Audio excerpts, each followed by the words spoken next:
Hello and welcome to Sunset Talks, a podcast by Sunset Hospitality Group. This episode is very special because we are going straight to the Peru, to Brazil, and to Japan with the one and only, the general manager of SUSHISAMBA, Ida. I have always an issue with pronouncing your last name, Garphagen. Yes. Well, Is yeah. it right? Almost there. Garphagen is the Swedish way. Garphagen. Garphagen. Yeah. Okay, in a Swedish way. Yeah. Welcome, Ida. Thank you and so we're much so for happy to having have me. you here. In this episode, we are so ready to samba. Yes. And we're going to ours. talk about sushi samba. Well, most of you have heard about sushi samba in different areas. In Dubai, we have Ida. She's the general manager with a whole amazing team running this beautiful property, the restaurant, whatever what you're going to say now. You're going to give us the whole explanation of what is sushi samba. But before all of that, I want to take you back in history to the Fat Duck in England, Yes. where you first started your journey in hospitality. Yeah. From that day to today, as the general manager, you started as what exactly in the Fat Duck? I was then a chef de partie, so a pastry chef, basically. Okay. Yeah. Now you're the general manager of Sushi Samba. Yeah. So it's a few steps that we've gone through since that day, obviously. I started my career quite young in the in hospitality overall. My family is very keen to cooking in general. My stepdad, he was working as a chef when I was little. So that's how the interest started for me. So I went to culinary school. While I was in culinary school, I got this scholarship to go to the Fat Duck in England to do an internship for 1 month stage, as they say. So I went there. I just turned 18 years old. Okay. My level of English was super basic. I had problems communicating with probably everyone around me because they were all communicating in English, but they were from Scotland, from Australia, from New Zealand, Different from South accents. Africa. So I had all of these accents and I was trying to understand what they were asking from me right now. So this is how I started, completely outside of my comfort zone, really far from home. And at the time, it was the second best restaurant in the world. So it's a 3 Michelin star restaurant, and that comes with a lot of standards and procedures that, as a young 18-year-old fresh out of school, it's a very good school to start your professional career. So you couldn't not to succeed. It was You not had an to. option. You had to. It was not an option, and instantly I fell in love with it completely. And if it's a 3 Michelin stars, comes with a lot of pressure and a lot of responsibility of carrying those stars, and there is a lot of everything is in search of perfection. At Fat Duck, everything is in search of perfection. So I learned quite early that nothing will pass through these doors unless it's 100% perfect. So, and we all know, we're all humans, anything can happen in a service, in a day, in life, that you have obstacles that you need to tackle. And what I really learned there as well is the problem-solving skills, because nothing will pass through the dining room unless it's perfect, but whatever happens from the prep time to the dinner time could be many things. So, think outside the box is something I learned there. Strong sense of teamwork, belonging, community. It's a small restaurant in the middle of nowhere. So whoever you work with is your core team, it's your family. Yeah. And I was there for 3.5 years, had the best time. There was 3 ladies in the kitchen, 3 girls, and the rest were 25 boys. So it was an amazing school to start. Be honest. Did you take with the little English you had? Did you take any order by mistake, or you heard it in a different way? I'm sure, yeah. Especially, I was winging it a lot. Yeah. When you came to Dubai, and I read one of your interviews before, and you said that you fell in love with the property when you saw it for the first time. And when I mean about property is Sushi Samba Dubai.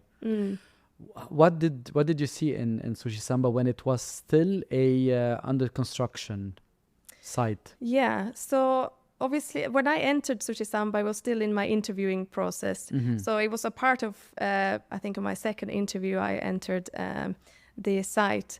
And it just had this, because obviously there was nothing there that can relate to what SUSHISAMBA is today. There was none of the aesthetics when it comes to the interior or the design or the food. It's a construction site. It's nothing. It was just, a bunch of workers, very loud noises, and no flooring. There's a few panels missing. There was an open window. It was completely building site.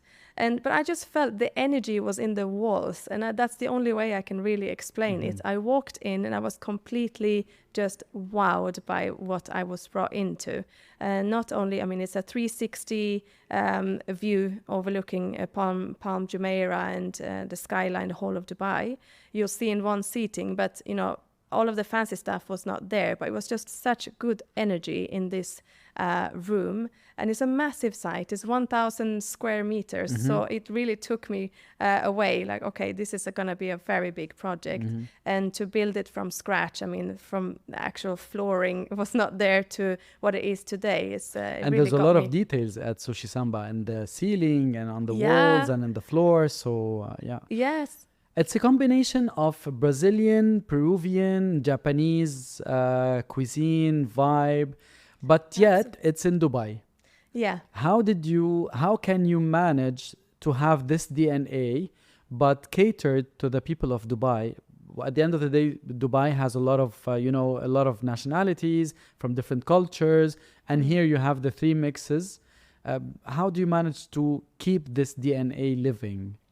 I think it's very important. SUSHISAMBA as a brand within itself is quite strong. It's been in the market for over 20 years. So that we always have to remember what the brand is itself, which is a multi-sensory experience that we cater for. The moment you walk into any of the SUSHISAMBAs, you're instantly wowed by the interior, the design, the creative side, and then you pair that with a creative cuisine, excellent cocktails, etc. And we have also that with the entertainment, live entertainment with dancers, DJs, and drummers, etc. So all of these elements is creating what SUSHISAMBA is. And of course, this we can never change. We will never change. This is our ID, right? And sometimes you have to adapt to the market, of course.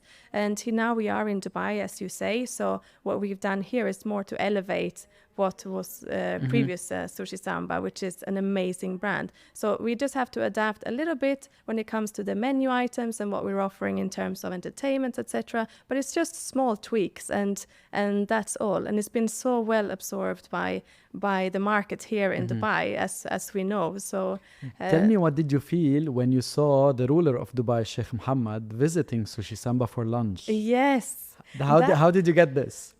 I was so nervous, I must say, because, it's a big deal, the fact that he's coming into the restaurant. And it's a lot of rules behind the scenes that, it's not just him walking into. So it was the build-up of him coming for lunch was quite a big deal. But he's such a humble man. He really enjoyed the food. We enjoyed serving him, and he's been a few times now, so he's one of our regulars. Yeah. He has a table, no? He has a table there. He has, of course.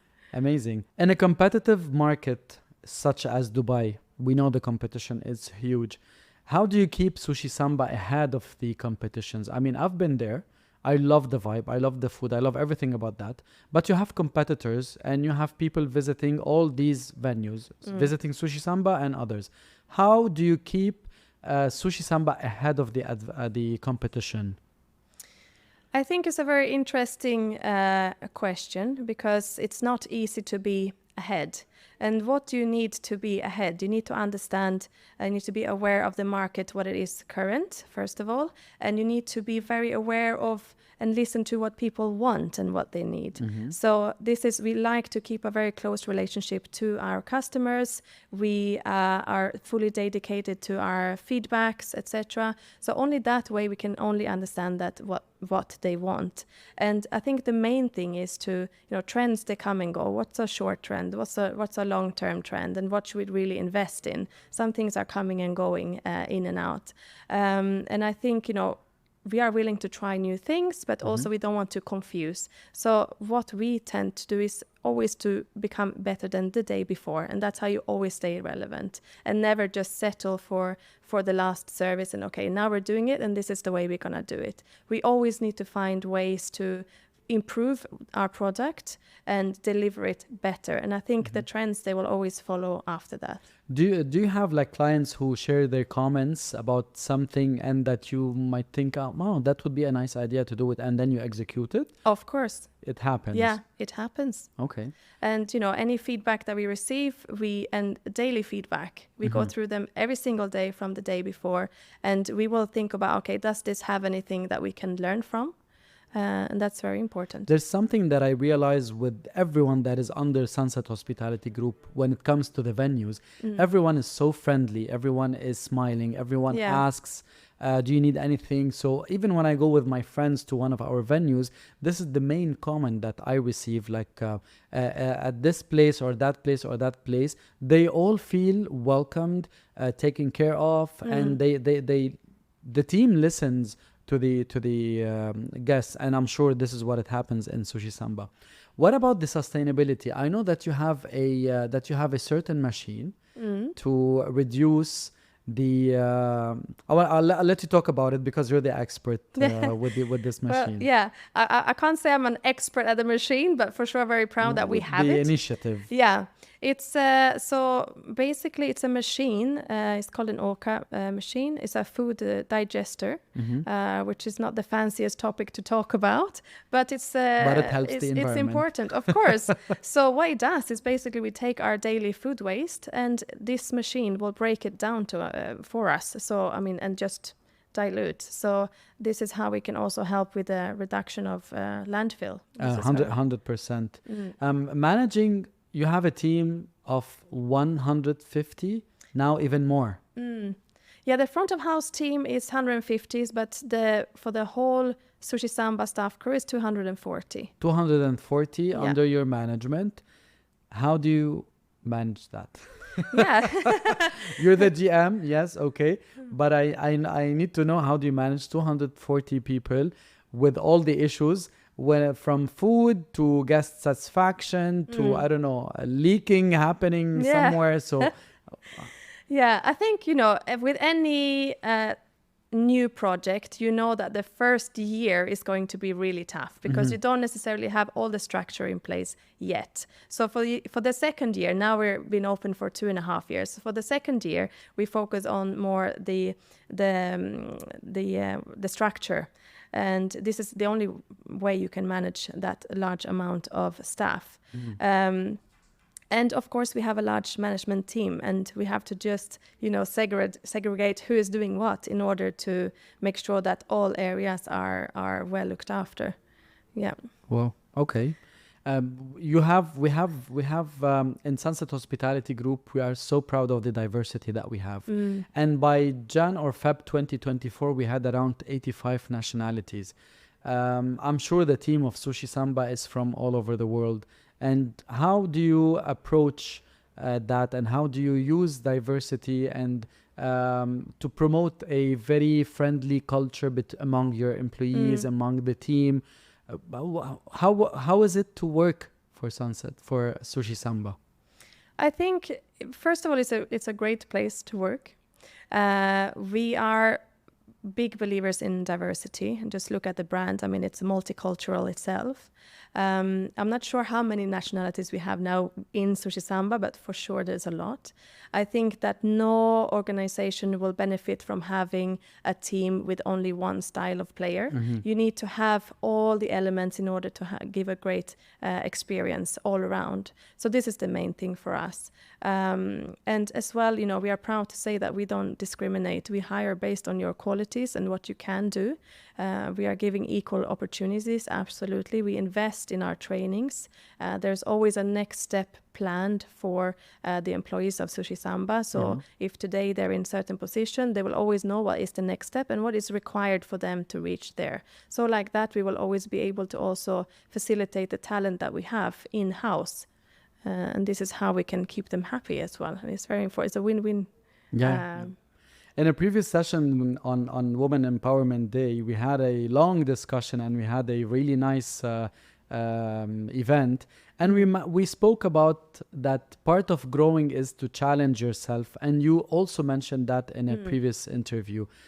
How do you keep motivating yourself on a daily basis to continue and to grow, to lead a huge team of 240 people under one roof? I think my main motivator is also, it's always self-reflection, to be honest. You have to stay humble and understand that there is no way you can know how to do everything perfect. Because once you know there's also always room for improvement. If you think that you can do everything perfect, then there's nothing more to learn. So then we're done. So for me, I always end up most of my days, I'm a thinker as it is. So I go home, I think about, okay, what happened today? What could I have done differently in the next occasion? How would I do it to improve? So this is something that needs to come from within, especially as you reach higher levels of management. It has to come from within, I think. Ida, you're the mother of 3 twin girls and a boy, right? And you're the general manager. You're your wife, your mother. You're a team member. How do you manage all these together? Yeah, it's a very good question. It's a question that I get asked a lot, and I think the only thing I can say is that how I manage is that I have to see it as 2 complete different tasks. Okay. So when I go home, I'm the mom, and I really don't want to bring home my work, and I'm not going to be the one sitting on the sofa and bring my laptop and be on top of all the WhatsApp groups, because there's a lot. I know. There needs to be a border where I have to make the call, what is worth what. Okay. My work is something, but if I give 50% all the time to both, I will never be great at any. So I have my goal. Of course I want to be a great mom, which I believe I am, but you have to be present in the moment. And same goes for my work. When I'm at work, I have great support system at home as well. We have amazing nannies that helps us. I cannot pretend that they are not there. They do an amazing job, and my kids, they have the best life ever. Imagine having 2 professionals. They are there to entertain you all day. That's not going to be me. Even if I'm home, I'm not going to be the one who's going to entertain them with arts and crafts for 4 hours. They're living their best life. So I think that's the main thing. Just segregate them 2, and then just really decide what's important and prioritize from then. Did you ever have to sacrifice one aspect for another at some point in life? Yes, of course. And I think anyone in a professional building a career scenario, they have to sacrifice their time. And yes, I have my 3 children, of course. Everything comes with a sacrifice. That's it. You just have to see what's worth what. Yeah. Women are mainly judged for choosing one aspect in their life over another. Let's say one chose to be devoted team member at work. Another was choosing to be devoted to family and stay at home, let's say. And how do you see this? You probably don't see that for men. You would never tell a guy, oh, by the way, you're not, you devoted your whole life for a career, you forgot about your kids, or the vice versa. Yeah. Women are mainly judged for that. How do you see this, and what is your opinion about that? No, I think, it's exactly like you say. If you take a scenario where a man and a woman would apply for the same position, let's say it's a family man applying for a position, he will be seen as this reliable, strong provider, right? Someone that they can really trust. Look, he's a family man, very good. If it's a woman in the exact same position, she will be seen more as, okay, it's an inconvenience that she has 3 kids because her commitment will be questioned. Who is looking after the kids? It's more like alarm bells around, but what about the kids?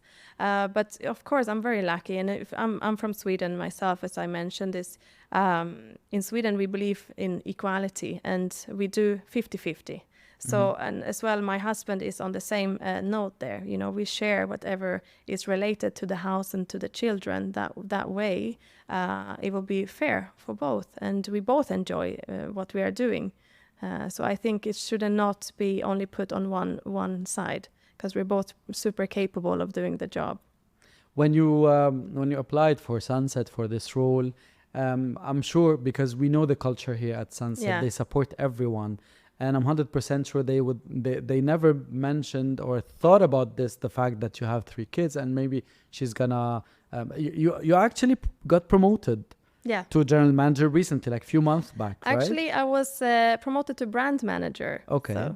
So now I'm a brand manager of SUSHISAMBA. So obviously, this it was never a reason for you not to be promoted or to talk about that. You mentioned one time, and I remember this very well, that you want when your kids are gonna be older, you want them to be proud of you. How do you manage that, and how do you speak to them about your work, about your role?